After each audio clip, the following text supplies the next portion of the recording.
Part first में हम लोगों ने देखा था लास्ट में कैसे सॉलिड लिक्विड में और लिक्विड गैस में कन्वर्ट हो जाता है, फिर कैसे गैस लिक्विड में और लिक्विड सॉलिड में कन्वर्ट होता है। जब सॉलिड लिक्विड में कन्वर्ट होता है तो बोलते हैं मेल्टिंग, और जब लिक्विड गैस में कन्वर्ट होता है तो बोलते हैं वेपोराइजेशन, और फिर जब गैस लिक्विड में कन्वर्ट होता है तो बोलते हैं कंडेंसेशन, और जब लिक्विड कन्वर्ट होता है सॉलिड में तो उन्हें कहते हैं फ्रीजिंग या सॉलिडिफिकेशन। इन चीज़ों को हमने पिछले पार्ट में पढ़ा था। हमने ये भी देखा था कि स्टेट को चेंज करने के लिए दो चीज़ों की जरूरत पड़ती है, टेम्परेचर और दूसरा प्रेशर। टेम्परेचर मतलब कि सब्सटेंस को हीट करके भी हम लोग सॉलिड को लिक्विड में और लिक्विड को गैस में कन्वर्ट कर सकते हैं, और कूल करके ठंडा करके गैस को लिक्विड में और लिक्विड को सॉलिड में कन्वर्ट कर सकते हैं। और दूसरा है प्रेशर। प्रेशर को इंक्रीज करके और डिक्रीज करके भी हम लोग स्टेट चेंज कर सकते हैं। तो हम लोग आगे देखेंगे। अब जब हम लोग सब्सटेंस को हीट करते हैं, मैटर को हीट करते हैं, तो उनका स्टेट क्या होता है, चेंज हो जाता है, वह सॉलिड से लिक्विड में कन्वर्ट होता है। और जब और ज़्यादा हीट करते हैं तो वो लिक्विड से गैस में चेंज हो जाता है। अब ये सॉलिड से लिक्विड में चेंज क्यों होता है, लिक्विड से गैस में चेंज क्यों होता है, इनके बारे में ज़्यादा विस्तार से, ज़्यादा मतलब एक्सपेंडेड फॉर्म में, ज़्यादा डिटेल्स में हम लोग काइनेटिक थ्योरी में पढ़ेंगे, kinetic theory of the molecule से पढ़ेंगे। लेकिन फिर भी हम थोड़ा सा इनके बारे में एक्सप्लेन करना चाहेंगे। सॉलिड लिक्विड में चेंज क्यों होता है, क्योंकि सॉलिड का जो मॉलिक्यूल होता है वो आपस में काफ़ी ज़्यादा क्लोज होता है, छटा हुआ होता है, उसके बीच स्पेस बहुत कम होता है, उसका इंटरमॉलिक्यूलर फोर्स बहुत ज़्यादा होता है। और जब इसको हीट करते हैं हम, तो वह हीट एनर्जी जो होता है वो क्या करता है कि सॉलिड के मॉलिक्यूल्स के बीच की बॉन्डिंग को तोड़ने का काम करता है।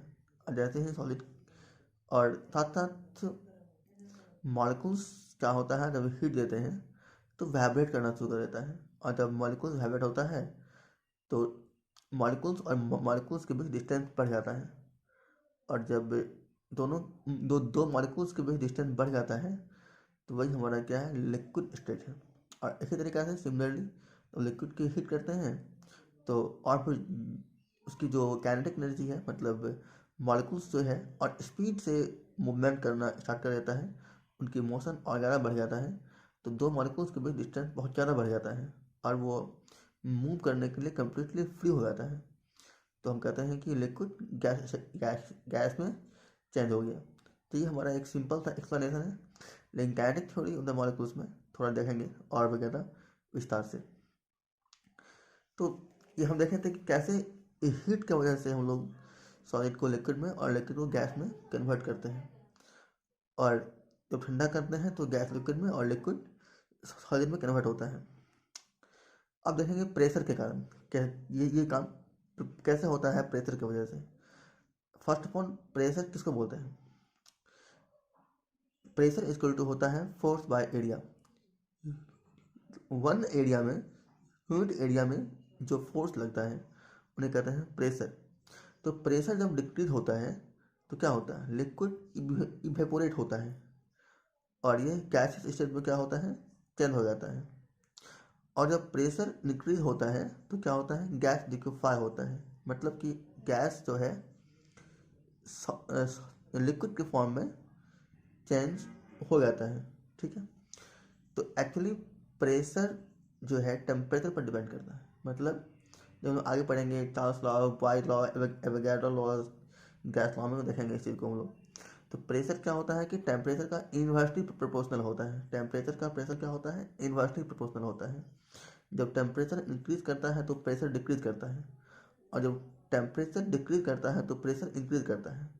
यहाँ देखेंगे ऑन डिक्रीजिंग द प्रेशर, तो जैसे ही प्रेशर डिक्रीज करेगा तो टेम्परेचर इंक्रीज करेगा, मतलब उनको और अधिक हीट मिलेगा, वह अधिक इंक्रीज करेगा temperature.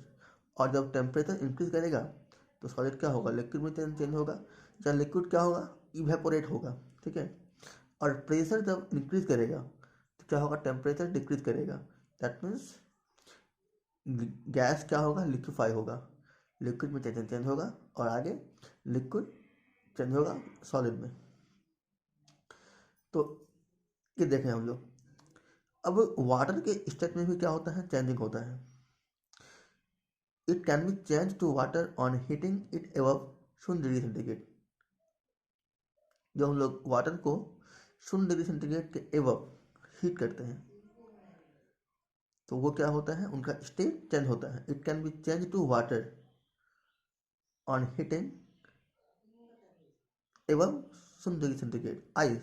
Ice can be change to water. Ice को अगर वाटर में चेंज करना है क्या करेंगे हम लोग, 0 डिग्री सेंटीग्रेड के एबव ऊपर हीट करते हैं तो वो क्या होता है, आइस चेंज हो जाता है वाटर में। हम लोग जानते हैं कि आइस क्या है, वाटर का ही एक सॉलिड फॉर्म है।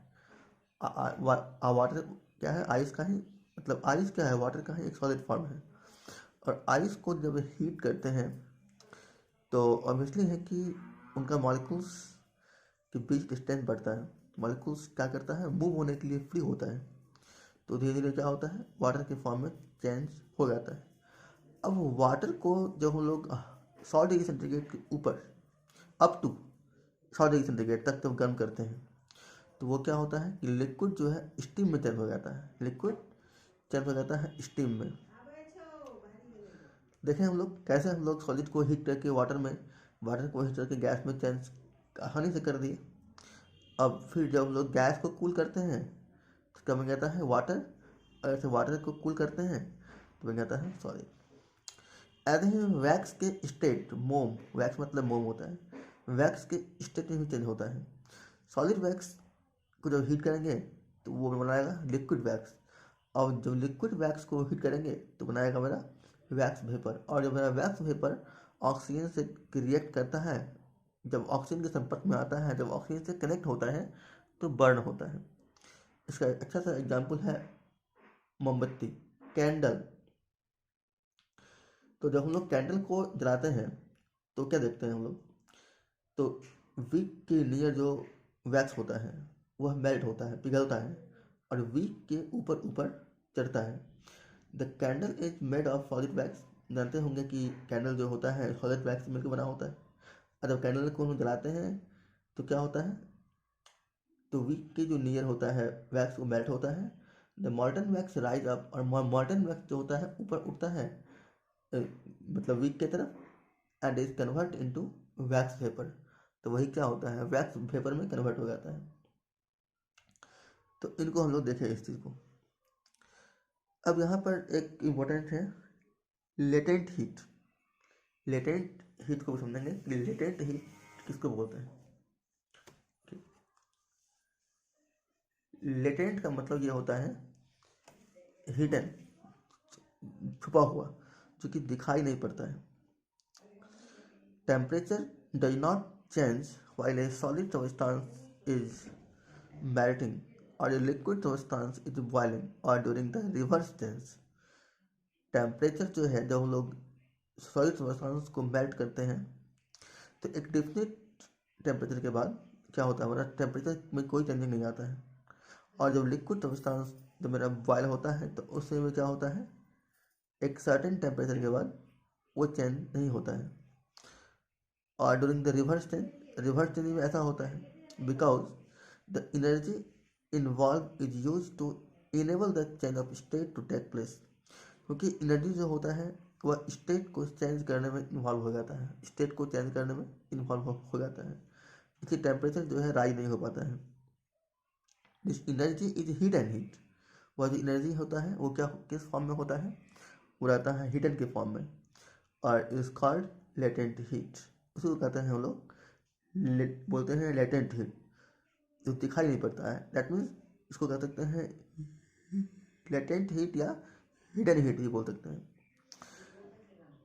The interconversion of the state of substance does not bring about any change in its mass और केमिकल। बहुत इंपॉर्टेंट है, किसी भी सबस्टेंस के स्टेट में जब चेंजिंग होता है ना तो उनके मास में और उनके केमिकल कंपोजिशन में कोई चेंजिंग नहीं होता है। उनके मास में और उनके केमिकल कंपोजिशन में कोई चेंजिंग नहीं होता है। यहाँ ये क्लियर किया गया है।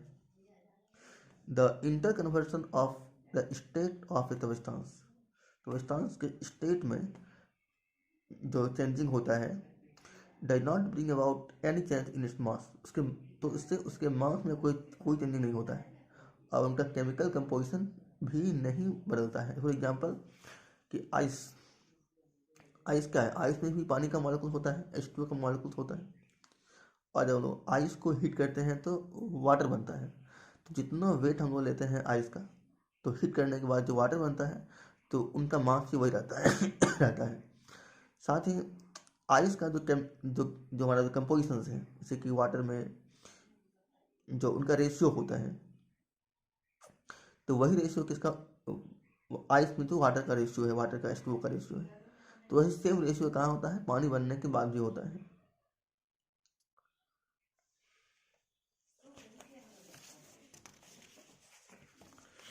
अब हम लोग देखेंगे अगला,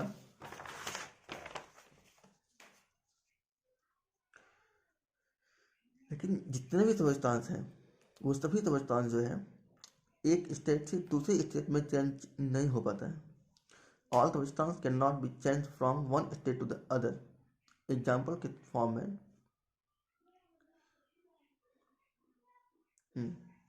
उनका स्टेट क्या होता है, चेंज नहीं होता। जैसे कि हम देखे थे कि जब हीट किए सॉलिड को तो लिक्विड में कन्वर्ट हो गया, जब हीट किए लिक्विड को तो क्या हो गया, गैस में कन्वर्ट हो गया। लेकिन ऑल सब्सटेंस जो है ऐसा नहीं होता है। फॉर एग्जाम्पल जब हम लोग शुगर को हीट करते हैं तो वह लिक्विड या गैस नहीं बनाता है। जब शुगर को हीट करते हैं तो वो क्या होता है, एक डिकम्पोज कंपाउंड फॉर्म करता है, जो कि मेरा शुगर नहीं है। इसे कहा जाता है कि all substance can not be change from one state to the other. For example sugar in the solid state, sugar किस फॉर्म में है मेरा, एक क्रिस्टलाइन फॉर्म में है, एक सॉलिड के फॉर्म में होता है। Can not be change into liquid sugar, liquid sugar में चेंज नहीं होता है, बिकॉज क्योंकि ऑन हीटिंग गर्म करने पर it change into A decompose substance, क्योंकि ये डिकम्पोज सब्सटेंस में चेंज हो जाता है और ये जो डिकम्पोज सब्सटेंस है ये शुगर नहीं है। तो हम लोगों ने देखें कि मेटल के स्टेट तो चेंज होता है लेकिन तभी तो सब्सटेंस में ऐसा नहीं होता है। इनका एग्जाम्पल देखें हम लोग शुगर में, शुगर को हीट करने पर तो वो लिक्विड शुगर में चेंज नहीं होता है, वो क्या होता है, वो डिकम्पोज सब्सटेंस फॉर्म होता है। और वो डिकम्पोज सब्सटेंस से कि हम लोग देखेंगे शुगर में उसमें कार्बन होते हैं, हाइड्रोजन होते हैं, ऑक्सीजन होते हैं, तो हीट करते हैं तो कार्बन डाइऑक्साइड अलग हो जाता है और भी कुछ सब्सटेंस बनते हैं। तो वह डिकम्पोज सब्सटेंस जो है वो शुगर नहीं है ये। अब नेक्स्ट टॉपिक देखेंगे हम लोग, kinetic molecular theory of matter. Matter का कैनेटिक मॉलिक्यूलर थ्योरी क्या है, पहले इसको देखेंगे हम लोग। The theory which visualizes that any substance, whether solid, liquid or gas, is made up of atoms, molecules or ions in constant motion is called a kinetic molecular theory। बहुत easy है, इनका डिस्कशन हम लोग पहले भी थोड़ा बहुत कर चुके थे। जितने भी सब्सटेंस हैं, चाहे वो सॉलिड हो, चाहे वो लिक्विड हो, चाहे वो गैस होते हैं, ये सारे सब्सटेंस जो होते हैं बहुत ही स्मॉलेस्ट पार्टिकल से मिलकर बने होते हैं। वो देखे थे कंपोजिशन में, तो एटम से मिलकर बने होते हैं, मॉलिक्यूल से मिलकर बने हो सकते हैं और आयन्स से मिलकर बने हो सकते हैं। तो ये सारे एटम, मॉलिक्यूल्स और आयन्स में क्या होता है, कॉन्स्टेंटली मूवमेंट होता है, मोशन होता है। और इसी मोशन को, इसी मूवमेंट को जो है हम लोग कह सकते हैं kinetic molecular theory, kinetic molecular theory. अब इनका देखेंगे कुछ पास्टुलेट्स हैं, इनका देखेंगे कुछ पास्टुलेट हैं जिनका कैनेटिक मॉलिक्यूलर थ्योरी का कुछ पास्टुलेट्स हैं, जैसे composition of matter, arrangement of particles, force of attraction, motion और टेम्परेचर। तो पहला हम लोग देखेंगे composition of matter. Composition of matter, composition of matter. तो matter is compose of small particle. Matter जो है बहुत ही स्मॉल पार्टिकल से बने होते हैं, कुछ में भी एटम्स हो सकते हैं, वो एटम्स हो सकते हैं आयन्स हो सकते हैं मॉलिक्यूल्स हो। The constituent particle of a given substance are identical in all respects। ये जो हमारे एटम्स है, मॉलिक्यूल्स है, आयंस हैं, ये जिस सब्सटेंस की बात करते हैं हम, जिस सब्सटेंस के होते हैं ये, तो ये हर रिस्पेक्ट में क्या होते हैं, इक्वल्स होते हैं, आइडेंटिकल होते हैं। दूसरा है कि अरेंजमेंट ऑफ पार्टिकल्स, पार्टिकल का अरेंजमेंट। तो हम देखें होंगे सॉलिड में, लिक्विड में, गैसेस में जो पार्टिकल्स होते हैं उनके बीच कुछ स्पेस होते हैं। सॉलिड में बहुत कम नेग्लिजिबल स्पेस होते हैं, लिक्विड में थोड़ा अधिक, गैस में उनसे अधिक होते हैं। एंड हैंस इसीलिए स्पेस जो होता है, दो मॉलिक्यूल्स के बीच जो स्पेस होता है उन्हें कहते हैं inter molecular space. Inter space मतलब मॉलिक्यूल्स के बीच का स्पेस, तो कहेंगे हम लोग इंटर मॉलिक्यूलर स्पेस। तो particles have space lying between them and particles are referred to as inter molecular space, ऐसा बोलेंगे। फोर्स ऑफ अट्रैक्शन, तो सॉलिड, लिक्विड और गैस, कोई भी सब्सटेंस, उस सब्सटेंस के में के जो मॉलिक्यूल्स होते हैं, तो हर मॉलिक्यूल्स एक दूसरे पर अट्रैक्शन फोर्स एग्जर्ट करता है, लगाता है। किसी में ज़्यादा होता है, किसी में कम होता है, किसी में बहुत कम होता है।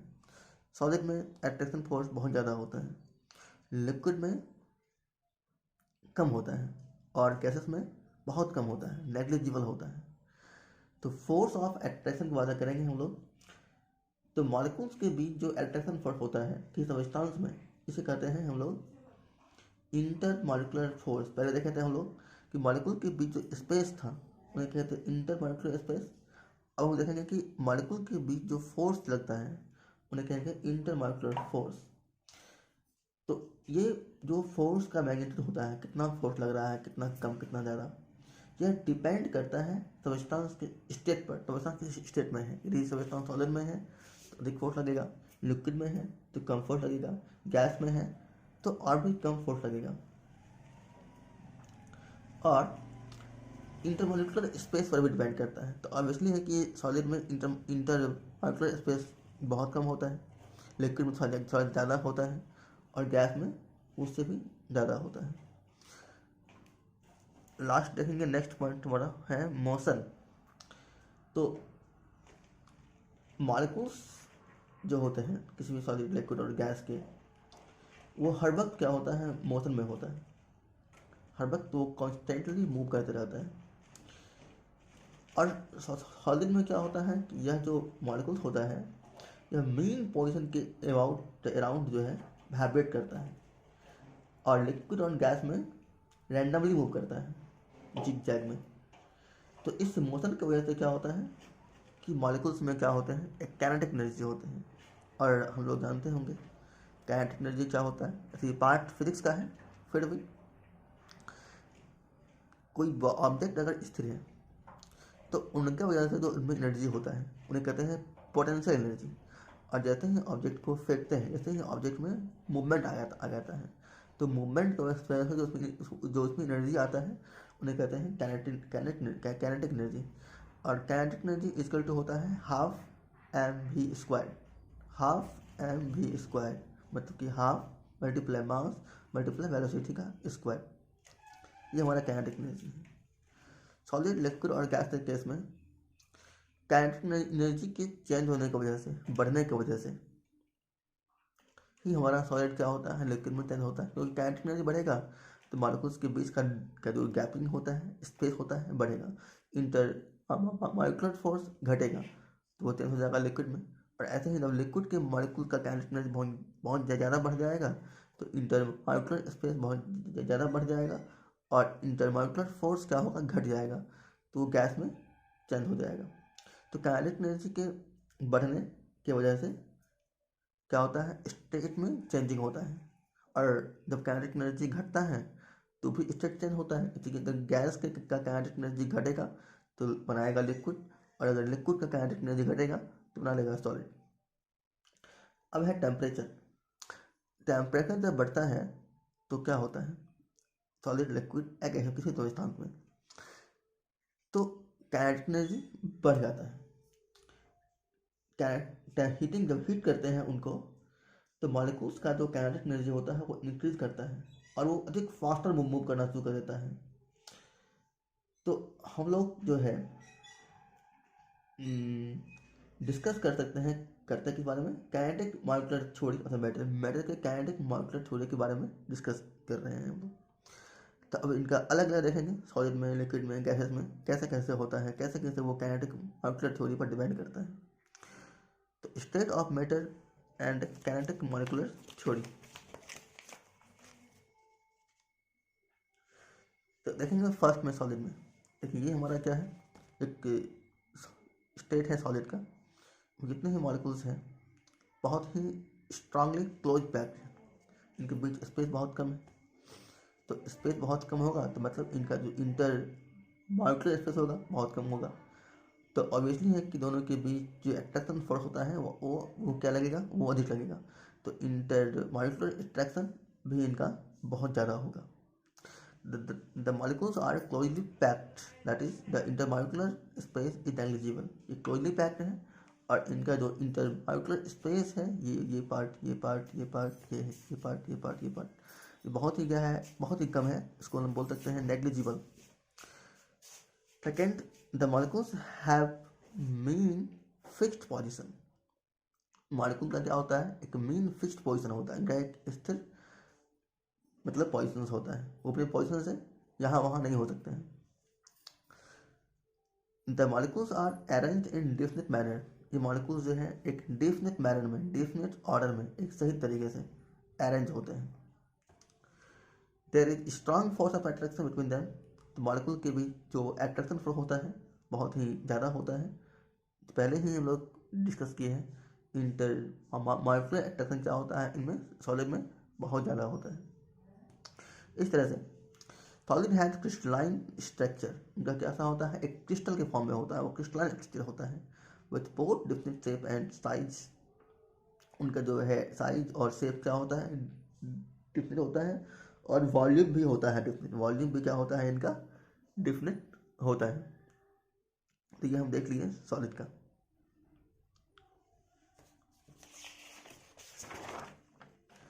अब हम लोग देखेंगे लिक्विड के फॉर्म में, लिक्विड के केस में। तो kinetic models of liquid state. देखिए ऑब्वियसली है कि लिक्विड का जो हमारा जो ये स्ट्रक्चर है, इसमें यहाँ पर एक मॉलिक्यूल्स है, एक मॉलिक्यूल्स यहाँ पर है, एक मॉलिक्यूल्स यहाँ यहाँ यहाँ है। तो दोनों के बीच गैपिंग दिख रहा है यहाँ पर। इस केस में, केस ऑफ सॉलिड में गैपिंग नहीं था। तो गैपिंग है, इसका मतलब ये हुआ कि इनका जो इंटर मॉलिक्यूलर स्पेस है वो ज़्यादा है। और जब इंटर मॉलिक्यूलर स्पेस ज़्यादा होगा तो इनके बीच जो इंटर मॉलिक्यूलर फोर्स लगेगा बहुत कम होगा, बहुत ही कम होगा। तो ये मेरा क्या कहलाएगा, gaseous state. The molecules like farther apart. Molecules एक दूसरे से बहुत दूर होते हैं और intermolecular space between molecules is greater than that in solid. पहले ही बताया था, इनके बीच जो इंटरमॉलिक्यूलर स्पेस होगा वो सॉलिड से ज़्यादा होगा। The intermolecular force of attraction between the molecules is not strong। इनके बीच जो इंटरमॉलिक्यूलर अट्रैक्शन होता है वह ज़्यादा स्ट्रांग नहीं होता है इनके कंपैरिजन में, सॉलिड के कंपैरिजन में। Enough to keep them in fix position, जो कि उनको फिक्स पोजिशन में रख सकें। And therefore the molecules can move throughout the liquid. और वो क्या होते हैं, उनके मॉलिक्यूल जो होते हैं लिक्विड के थ्रू आउट लिक्विड में मूव करते हैं, रैंडमली जिग जैग डायरेक्शन में वो मूव करते हैं। Molecular motion is irregular and random. इनमें जो होते हैं ना मॉलिक्यूलर, इनके जो मॉलिक्यूल मूव करते हैं वो रेगुलर होता है, इनका कोई डिफिनिट ओरिएंटेशन नहीं होता है, इनका कोई डिफिनिट डायरेक्शन नहीं होता है और रैंडम होता है। तो इस तरह से देखें हम लोग तो लिक्विड का जो है इस कारण से डिफिनिट शेप नहीं होता है, बट इनका डिफिनिट वॉल्यूम होता है, वॉल्यूम होता है and can flow from a higher to lower level. और ये हायर लेवल से लोअर लेवल की तरफ फ्लो करता है, क्या चीज, लिक्विड। और ऐसे ही हम लोग देखेंगे गैस के केस में, the kinetic models of the gas state. देखेंगे हम लोग इनके बीच जो इंटरमॉलिक्यूलर स्पेस है वो इनके कंपेरिजन में बहुत ज़्यादा है। चलो और इनको हम लोग अधिक डिस्टेंस पर दिखाना चाहिए था, और अधिक ज़्यादा होने की वजह से क्या होता है, इनके बीच जो इंटरमॉलिक्यूलर फोर्स होता है बहुत ज़्यादा वीक हो जाता है। सेम चीज़ है, the molecules lie much farther apart than they do in a solid और लिक्विड। ये मॉलिक्यूल जो है सॉलिड और लिक्विड के कंपेरिजन में बहुत डिस्टेंस पे होते हैं, बहुत दूर होते हैं। Second point, there is a negligible force of attraction between the molecules. Molecule के बीच क्या होते हैं, अट्रैक्शन फोर्स बहुत कम होता है, जिसको हम बोल सकते हैं नेग्लिजिबल, नहीं के बराबर। So they are free to move, इसलिए मूव करने के लिए फ्री होते हैं within the entire space available to them, अपने क्षेत्र में, अपने एरिया में।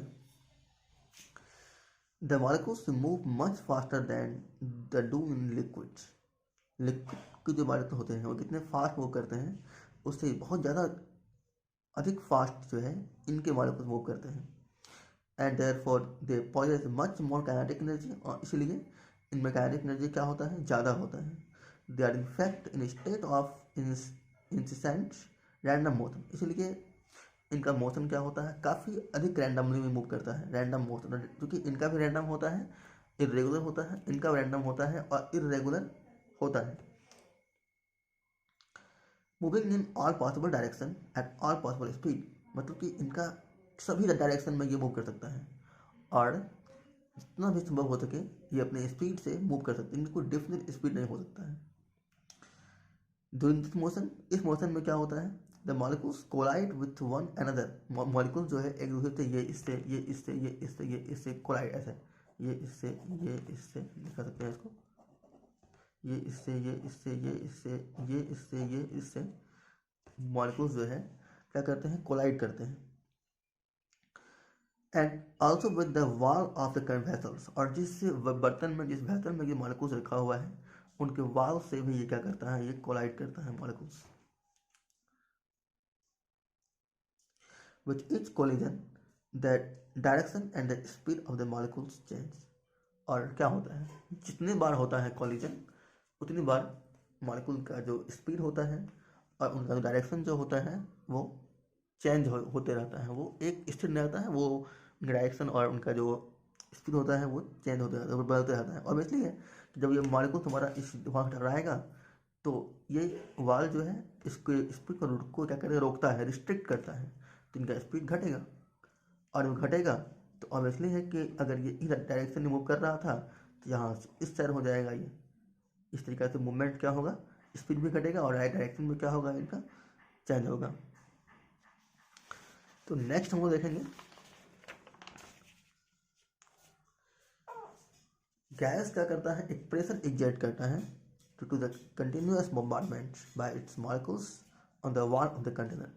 क्योंकि मॉलिक्यूल्स का जो है, मॉलिक्यूल जो है क्या करता है कि कंटेनर के वॉल पर कंटिन्यूअस कोलाइड करता है, कंटिन्यूअस बम्बार्डमेंट करता है, इसलिए गैस क्या करता है, कंटेनर के वॉल पर एक प्रेशर भी एग्जर्ट करता है, प्रेशर भी एग्जर्ट करता है, एक दाब लगाता है, एक प्रेशर एग्जर्ट करता है।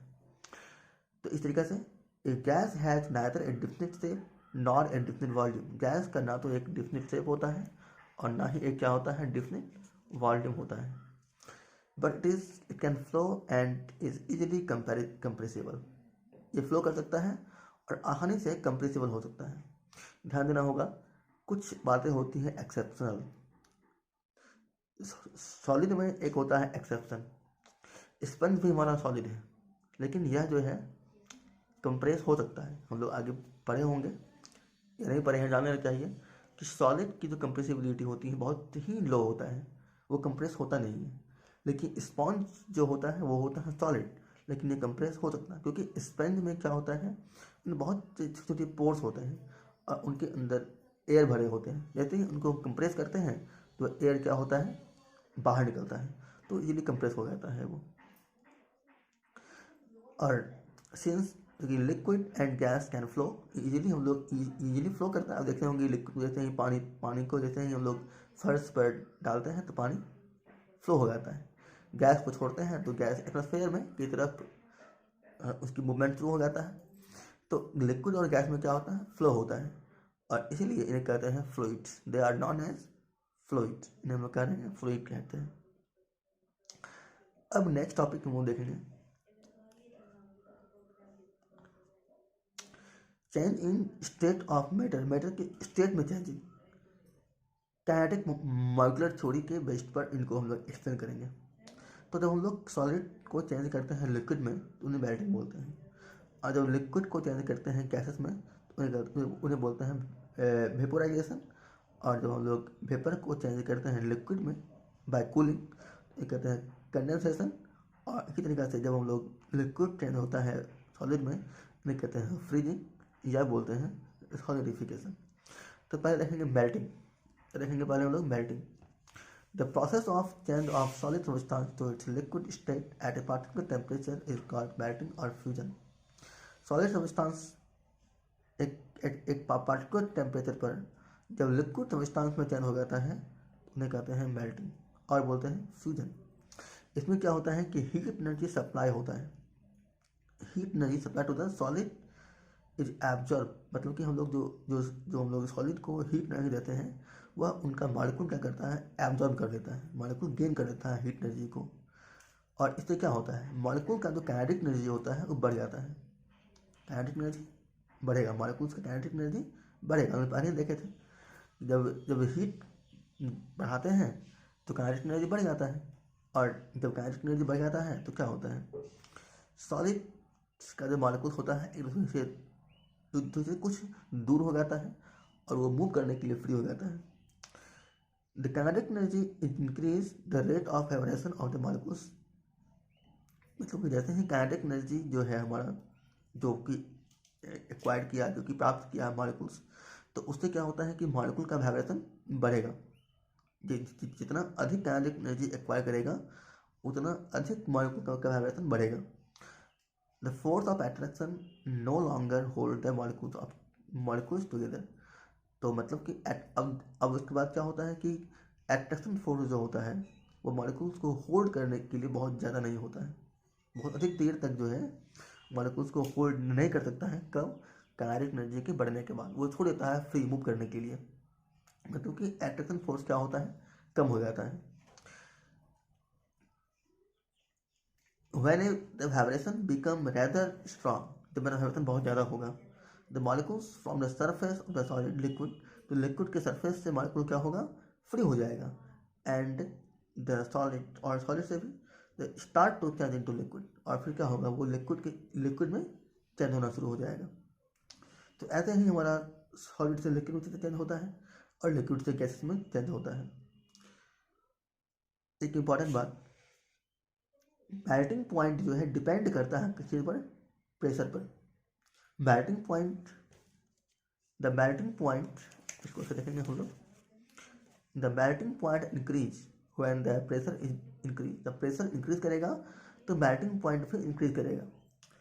लेकिन यहाँ पर एक बात कह दिया है कि आइस के केस में ये उल्टा हो जाता है, बर्फ के केस में इट इज अपोजिट। ये हम लोग क्लास में पढ़ेंगे, मतलब ज़्यादा ऊँचे क्लास में पढ़ेंगे हम लोग, फिर भी समरी के फॉर्म में देख लेते हैं हम लोग। आइस क्या है, वाटर का है एक सॉलिड फॉर्म है। तो आइस का जो स्ट्रक्चरल होता है वो टेट्राहेड्रल स्ट्रक्चर होता है, इसमें कि ऑक्सीजन हाइड्रोजन इस तरीके से बना हुआ होता है। और जब इस पर चारों ओर से प्रेशर एग्जर्ट होता है, प्रेशर लगता है, तो वह वाटर मॉलिक्यूल को एडजस्ट करने की कोशिश करता है। तो और धीरे धीरे क्या होता है, वो ली कैटलियर प्रिंसिपल की थ्योरी के बेस पर वो वाटर में कन्वर्ट हो जाता है। तो इसलिए जब प्रेशर इन पे इंक्रीज करते हैं तो क्या होता है, मेल्टिंग पॉइंट डिक्रीज करता है। मेल्टिंग पॉइंट क्या होता है, डिक्रीज करता है। अगर ऐसा क्वेश्चन आए कि प्रेशर को इंक्रीज करने के पर तो आइस का मेल्टिंग पॉइंट क्या होगा, बढ़ेगा या घटेगा, तो बोलेंगे घटेगा। When pressure is increase on the ice the melting point is decrease.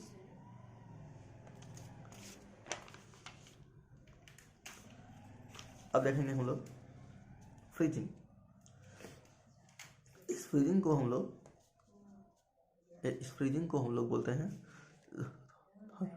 Solidification. मतलब क्या बोलेंगे फ्रीजिंग को, सॉलिडिफिकेशन ही बोलते हैं फ्रीजिंग को।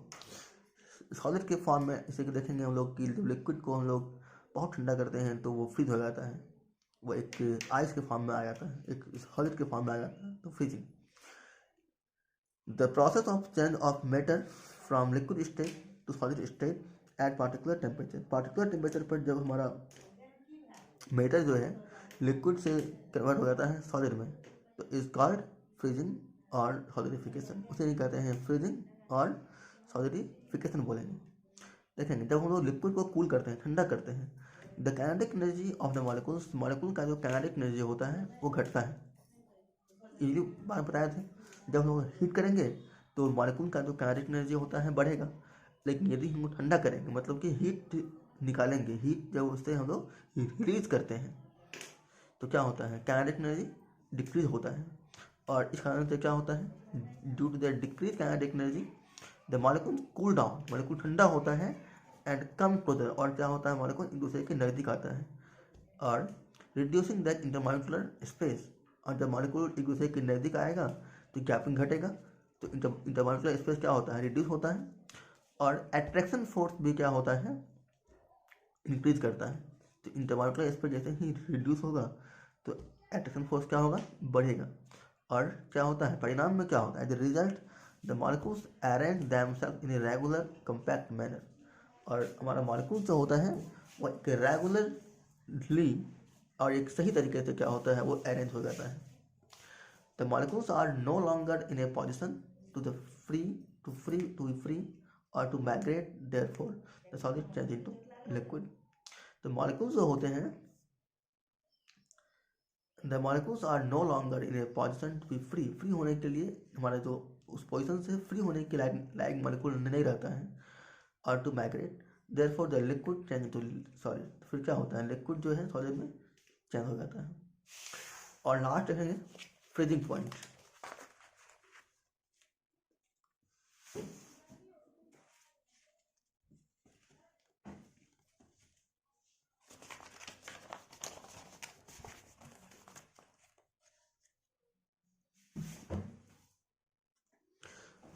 फ्रीजिंग पॉइंट, तो फ्रीजिंग पॉइंट क्या होता है, जिस टेम्परेचर पर लिक्विड सॉलिड में कन्वर्ट हो जाता है एट कांस्टेंट टेम्परेचर पर, उन्हें कहते हैं फ्रीजिंग पॉइंट।